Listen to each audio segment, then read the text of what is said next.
যুদ্ধের আবহেও জলপাইগুড়ি শহরে মাতৃবন্দনায় সামিল হলো ছোট্ট ছোট্ট খুদে পড়ুয়ারা।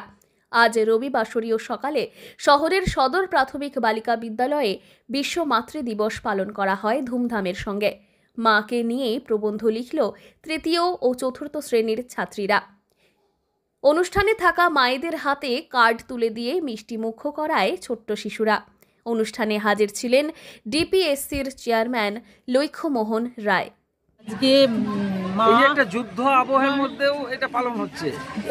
হ্যাঁ, অবশ্যই একটা যুদ্ধ আবহাওয়ার মধ্যেও এই মায়েদের যে অনুষ্ঠানটা ওনারা পালন করলো এবং যে সব আমাদের দেশের যেসব সৈনিকরা যুদ্ধে গেছেন। আপনাদের কাছে আমার কাছে সবার কাছে একটু অদ্ভুত মনে হয় মাতৃদিবস। আমি যদিও বললাম যে সমস্ত জায়গায় হচ্ছে, আমি আজ থেকে 2 বছর আগে ধূপগুড়ির এক প্রাইমারি স্কুলে গেছিলাম। সেখানে আমি দেখলাম শিশুদেরকে দিয়ে মায়েদের চরণ ধোয়ানো হচ্ছে। চরণ ধোয়ানোর পরে